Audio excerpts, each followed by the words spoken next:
There is no one more responsible for the national park than Gerald Sharkey. He was proud to be called the father of the national park. Proud because he thought it was a wonderful thing for the community.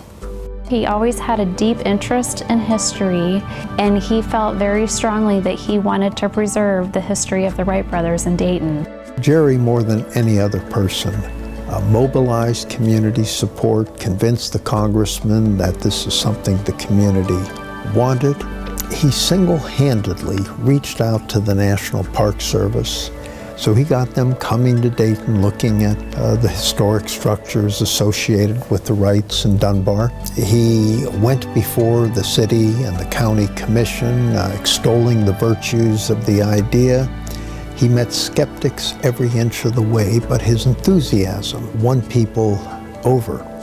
By preserving their history, hopefully people around will be inspired to do something with aviation, whether it be flying or space or anything else important for the future.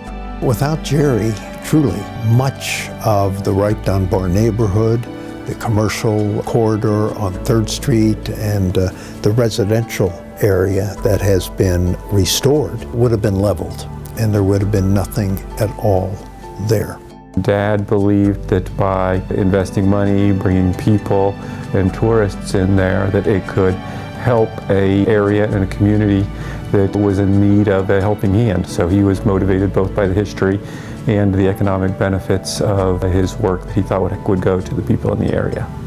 He changed the economic focus of this community in a way that will pay, I think, unparalleled benefits in years to come. Jerry was a very strong advocate for the underprivileged and underserved. He was a public servant his whole life. He taught school, and then he worked for Montgomery County in the Department of Human Services. He was a wonderful, loving, supportive husband and father. He was very charismatic. He loved his family unconditionally. One of the things I liked about Jerry was he was very optimistic, always optimistic, whether that was the result of being a Cincinnati Bengals fan or the cause of it. But he would always say, you know, things will improve, there's always next year. But he was full of ideas.